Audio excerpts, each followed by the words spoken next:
Bonjour, je me présente, Monsieur Sabour, lycée Mohamed V, lycée qualifiant Mohamed V, Académie régionale Laayoune Saqi El Hamra.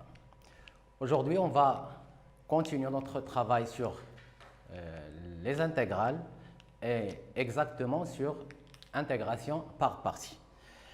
Alors, bien sûr, on va passer à l'exercice 2. Donc, exercice 2. Calculer l'intégrale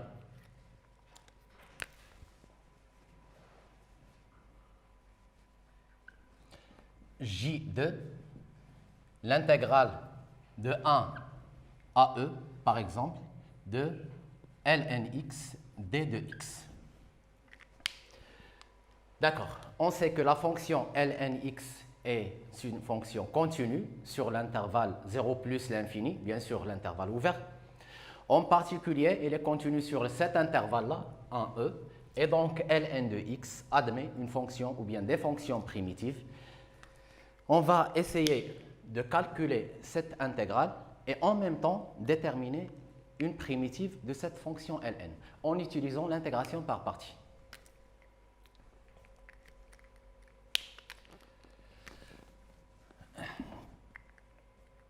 Alors, on pose.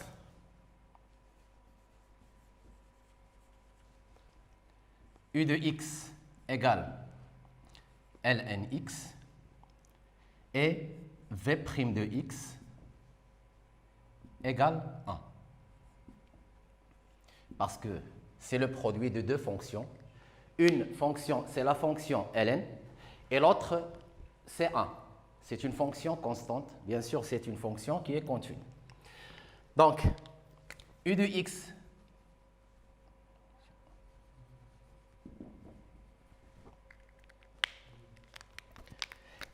égale ln de x implique que u' de x égale 1 sur x.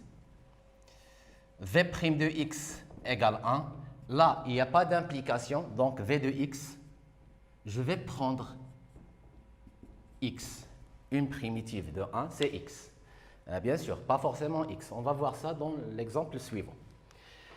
Et donc, que devient cette intégrale J2 égale, on va faire la multiplication ici. On commence par x, puis lnx. On a vu ça hier. Donc, c'est x lnx entre 1 et e moins l'intégrale de 1 à e de u' de x fois v de x. Ça veut dire 1 sur x fois x d de x. Donc, comme il y a la multiplication, je ne vais pas mettre des parenthèses. Alors, je ne vais pas remplacer, pas encore. Donc, x ln x entre 1 et e, ou bien de 1 à e, moins l'intégrale de 1 à e de 1 d de x. Une primitive de 1, c'est x, x ln x de 1 à e moins 1 à e, que je peux mettre sous la forme x ln de x moins x entre 1 et e. Et là, par hasard, je tombe sur une fonction primitive de la fonction ln. Donc, une primitive de la fonction ln, c'est x ln, bien sûr, c'est cette fonction-là, définie par f de x ou bien g de x, grand f de x égale x ln x moins x. Alors, si on veut s'assurer de ça, il suffit de dériver cette fonction et on tombe sur la fonction ln de x. Bien sûr, dans les exercices, on n'a pas le droit d'utiliser cette fonction comme fonction primitive de ln. Ça reste toujours un exercice et pas une proposition ou bien propriété ou bien théorème. Donc, on n'a pas le droit d'utiliser cette fonction. C'est vrai que c'est une primitive de la fonction ln. Maintenant, je remplace. Alors, ça donne e ln e moins 1 ln de 1 moins 1. ln de e, c'est 1. Donc, ça reste e moins e, bien sûr, fois 1, ça, moins ln de 1, c'est 0, moins 1, ça donne plus 1.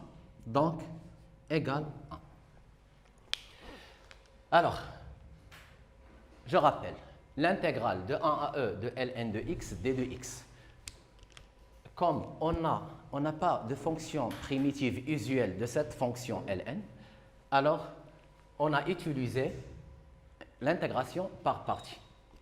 Et en utilisant cette intégration, on tombe sur une primitive de la fonction ln. D'accord, je vais prendre un autre exercice similaire. Exercice 3.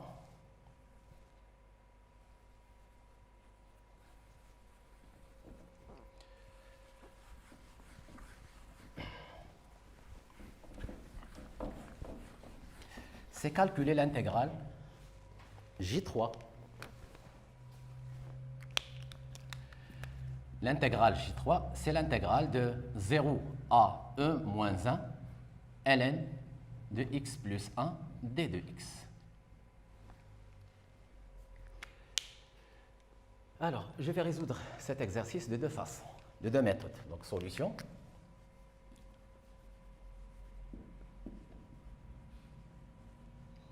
Première méthode.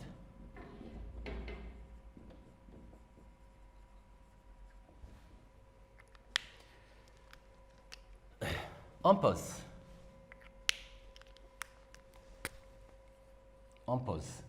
u de x égale ln de x plus 1. Bien sûr, x appartient à 0, e moins 1, et v' de x égale 1. Donc, u de x égale ln de x plus 1 implique u' de x égale, bon, c'est logarithme de f de x, et là pour dériver f' de x sur f de x. Donc là, la dérivée de cette fonction f définie par f de x égale x plus 1, c'est 1, donc il reste 1 sur x plus 1. Et v' de x égale 1, v de x. Pour la première méthode, je vais faire comme font tous les élèves, v de x égale x. Mais pour la deuxième méthode, ça ne sera pas x, ce sera autre chose. Et donc, je vais calculer J3. Ça donne x ln de x plus 1 entre 0 et e moins 1, moins l'intégrale 0 à e moins 1. La multiplication, donc, ça donne x sur x plus 1 d de x. On tombe sur une fonction homographique. Maintenant, je peux remplacer. Ça donne e moins 1 ln de e moins 1 plus 1, moins, lorsque je remplace par 0, ça donne 0. Et là, on n'a pas de primitive usuelle. Voici ce que je vais faire. Je vais ajouter 1 et puis retrancher 1. Ça donne x plus 1 sur x plus 1 moins 1 pour gagner un peu de temps. Donc, je les ai séparés dès le départ. Et ça donne, ça c'est lne, ça veut dire 1, et donc ça reste e moins 1, l'autre terme c'est 0, moins l'intégrale de 0 à e moins 1, x plus 1 sur x plus 1, ça donne 1, moins 1 sur x plus 1, d de x, égale e moins 1, moins, je passe aux primitives, donc 1, une primitive de 1 c'est x, une primitive de 1 sur x plus 1, elle a la forme de u' sur u. Donc, sa primitive, c'est la valeur logarithme de la valeur absolue de u. Ça veut dire que ln, en principe, on met la valeur absolue, mais comme x appartient à l'intervalle 0, e, moins 1, x plus 1 est un nombre strictement positif, donc je peux l'écrire comme ça.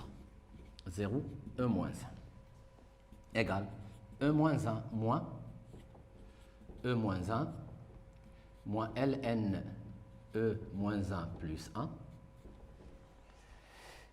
Et là, moins, lorsque je remplace par 0, ce n'est pas la peine parce que ça donne toujours 0. Là, c'est 0.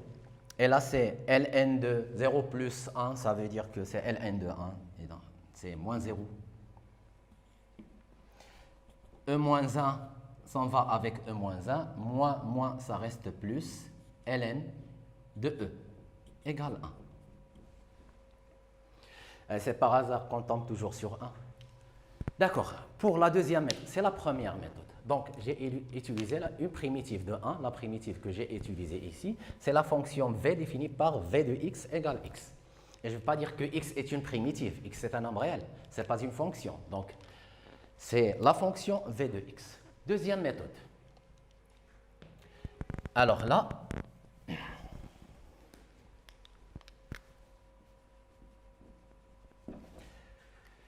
pour la deuxième méthode, je vais garder cette partie. D'accord? Je vais garder celle-là parce que u de x égale ln x plus 1 u prime c, mais je vais changer la primitive dans ce cas-là. Alors, je vais changer la primitive de 1. V de x égale, je vais prendre x plus 1, d'accord? Pourquoi? Parce que j'ai le droit d'ajouter une constante. Si f, grand F, est une primitive d'une fonction f, alors, quel que soit c appartenant R, pour n'importe quelle constante c, bien sûr, f de x plus f plus c, c'est une primitive. Donc, j'ai le droit d'ajouter 1. Bien sûr, la dérivée de v, ça donne toujours 1. Et donc, que devient J3? Et qu'est-ce qu'on va gagner? J3 égale, je commence toujours par cette expression, x plus 1, cette ln de x plus 1, entre 0 et e moins 1, voici ce que je vais gagner. 0 jusqu'à e moins 1 de x plus 1 fois 1 sur x plus 1 d de x égale. Là, on remplace, on a déjà remplacé dans la première méthode.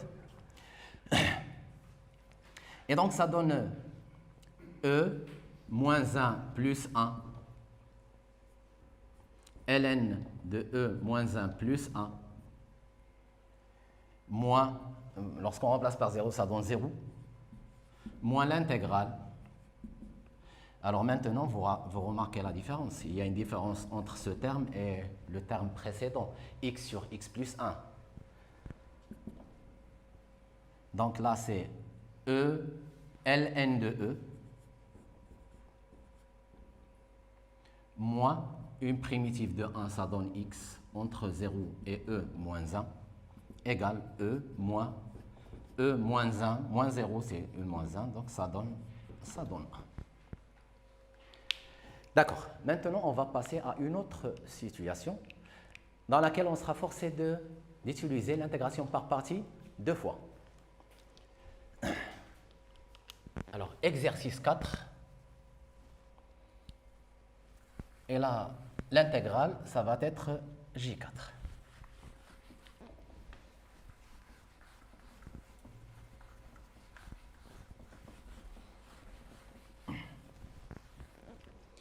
Calculer l'intégrale J4 égale l'intégrale de 0 à ln de 2, par exemple,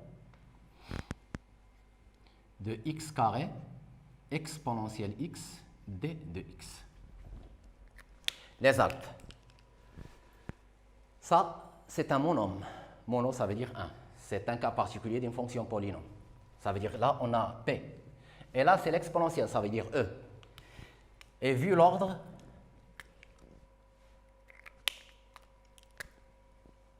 je vais prendre en pause u de x égale x au carré et v' de x, ou bien là, et v' de x égale exponentielle x.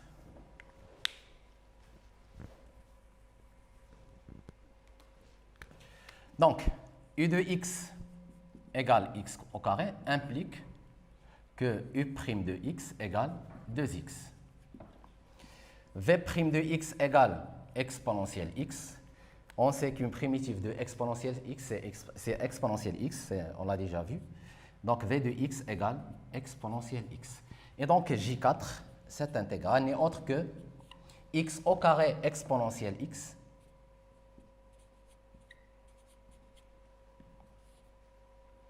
entre 0 et ln2 moins l'intégrale entre 0 et ln2 de 2x exponentielle x d de x.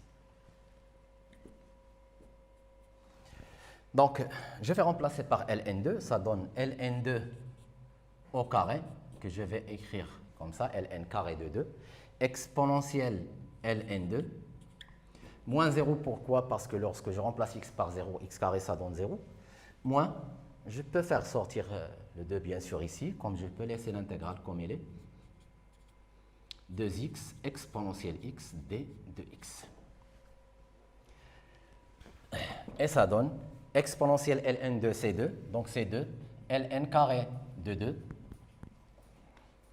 moins l'intégrale de 0 à ln2 de 2x exponentielle x d de x. Alors, je vais garder cette formule que je vais noter 1. Maintenant, pour le calcul de cette intégrale. Donc, bien sûr, cette fonction n'a pas de primitive usuelle. Une autre fois, je vais faire appel à l'intégration par partie. Une intégration par partie ici. Donc, on pose j égale, donc soit j, l'intégrale de 0 à ln2, 2x exponentielle x d de x. La même chose ici, on peut faire soit on pose u et v, ou bien je vais prendre u1 et v1. u1 de x égale 2x et v1 prime de x égale exponentielle x. Parce qu'on n'a pas le droit dans le même exercice mettre u deux fois. U veut dire u de x, elle est définie par u de x, cette fonction est là, parce que u c'est une fonction. Ce n'est pas un symbole. Donc, u1 de x égale 2x implique que u1 prime de x égale 2. D'accord? Donc, v1 prime de x égale exponentielle x. Donc, v1 de x égale exponentielle x. Et donc, j égale 2x exponentielle x. Je commence toujours par ces fonctions après logarithme, exponentielle, cosinus, sinus, etc. De 0 à ln2 moins l'intégrale de 0 à ln2 de 2 fois exponentielle x d de x. Je remplace ici, ça donne 2 ln2, que je peux écrire ln2 4, exponentielle ln2, moins 0, moins 2 fois, je peux faire sortir 2, moins 2 fois, une primitive de exponentielle x, c'est exponentielle x, 0, ln2. Et ça donne 2, exponentielle ln2, ça fait 2 fois 2, ça fait 4, ln2, moins 2, j'ouvre les parenthèses, exponentielle ln2 moins exponentielle 0. Ça donne 4 ln2 moins 2, exponentielle ln2, ça fait 2, moins 1, exponentielle 0, c'est 1. Et donc, c'est 4 ln2 moins 2. Donc, j égale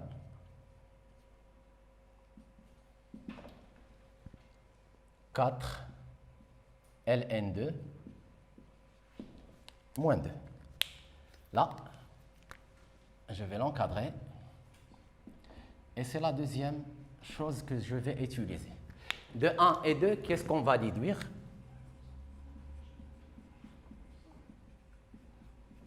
On déduit que, c'est-à-dire je vais remplacer j par sa valeur 4 ln2 moins 2. Et donc, j4, on déduit que j4 égale Là, c'est 2 ln carré de 2 moins j, ça veut dire moins, entre parenthèses, 4 ln2 moins 2, qui donne 2 ln carré de 2 moins 4 ln de 2 moins 2. Avec le signe moins, ça donne plus.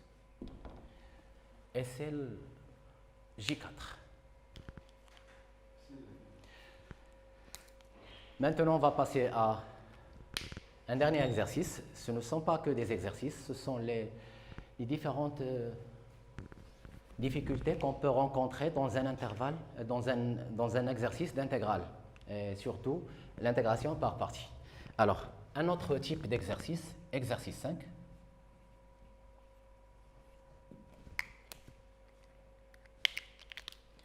Calculer, je crois que c'est J5, l'intégrale J5 égale l'intégrale de 0 à, vaut mieux écrire pi sur 2, ou bien de pi sur 2 à pi, ça revient au même, peu importe les bornes, de exponentielle x, sinus x, d de x. Alors, c'est un très bon exercice.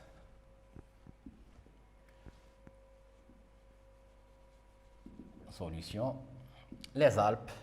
Ben, là, on a le choix entre prendre u de x égale exponentielle x ou bien u de x égale sinus x. Ça revient au même. Mais on va conserver cet ordre. On pose.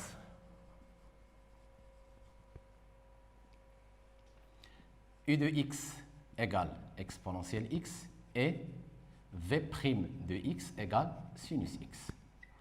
Pour tout x appartenant à l'intervalle 0 pi. C'est cet intervalle. Donc, u de x égale exponentielle x implique que u' de x égale exponentielle x. v' de x égale sinus x. Alors là, on sait que pour les primitives de cosinus et sinus, là, le cosinus elle est positif, là, elle est négatif, donc cette partie. Là où le sinus elle est positif, et là, c'est moins sinus. On sait que pour la fonction dérivée, on suit ce sens-là, d'accord? Et pour la primitive, c'est le sens anti-horaire. Donc, v de x égale sinus x, ça donne moins cosinus x. Eh bien, la J5 égale, j'aurais besoin d'espace. Là, c'est moins exponentielle x cosinus x entre 0 et pi. Et pour faciliter un peu les calculs, j'aurais pu prendre pi sur 2, moins ce produit-là, l'intégrale de 0 à pi, de moins cosinus x exponentielle x d de x, égale. Là, moins exponentielle pi fois cosinus pi, moins exponentielle 0 fois cosinus 0. Et ça devient plus l'intégrale de 0 à pi cosinus x exponentielle x d de x. Il faut faire attention avec les calculs. Même à l'examen national, bien sûr, on a toujours beaucoup de calculs. Cosinus pi, c'est moins 1. Donc, avec le signe moins, ça donne plus 1 exponentielle pi. Cosinus 0, c'est 1. Exponentielle 0, c'est 1. Moins 1, ça donne plus 1. Plus cette intégrale, donc, que je vais appeler k. K, c'est l'intégrale de 0 à pi cosinus x exponentielle x d de x. Alors, calculons k. L'intégrale k. On va utiliser une autre fois une intégration par partie. Mais il faut faire attention. Moi, j'ai choisi u de x égale exponentielle x. Là. Alors là aussi, je vais choisir u de x égale exponentielle x. Sinon, si on change l'ordre, on revient sur cette opération. On revient sur G5 égale J5. Et ça ne donne rien, bien sûr. Et donc, par partie, on pose. Bien sûr, je peux mettre u parce que c'est l'exponentielle x, mais v' non. U de x égale exponentielle x et v' de x égale cosinus x. Donc, u de x égale exponentielle x implique, ce n'est pas la peine, si vous voulez, de refaire cette étape. On l'a déjà ici. Mais tout simplement pour garder cette forme. Et v' de x égale cosinus x. Je vais mettre V1, c'est pas V, parce que V' c'est sinus. Donc, cosinus x, ça veut dire que V1 de x égale une primitive de cosinus, c'est sinus. Une primitive de cosinus, c'est le sinus. C'est le sens de la primitive. Là, le sens de la dérivée. V1 de x égale sinus x. Et donc, k égale ce produit-là, exponentielle x sinus x, moins, entre, bien sûr, de 0 à pi, moins l'intégrale de 0 à pi de exponentielle x sinus x. Je crois que ça vous rappelle quelque chose. Et donc, je vais remplacer par pi. Heureusement qu'on a la fonction sinus, parce que sinus de pi égale 0, sinus 0 égale 0. Donc, lorsque je remplace par pi, ça donne 0 ici. Exponentielle pi, sinus pi, moins exponentielle 0, sinus 0, moins cette intégrale qui n'est autre que J5. Donc, égale moins J5. Je remplace ici.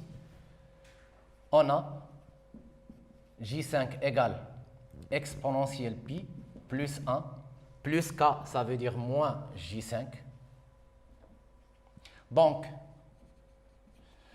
on va faire venir moins J5 ici, ça donne 2J5 égale exponentielle pi plus 1, d'où J5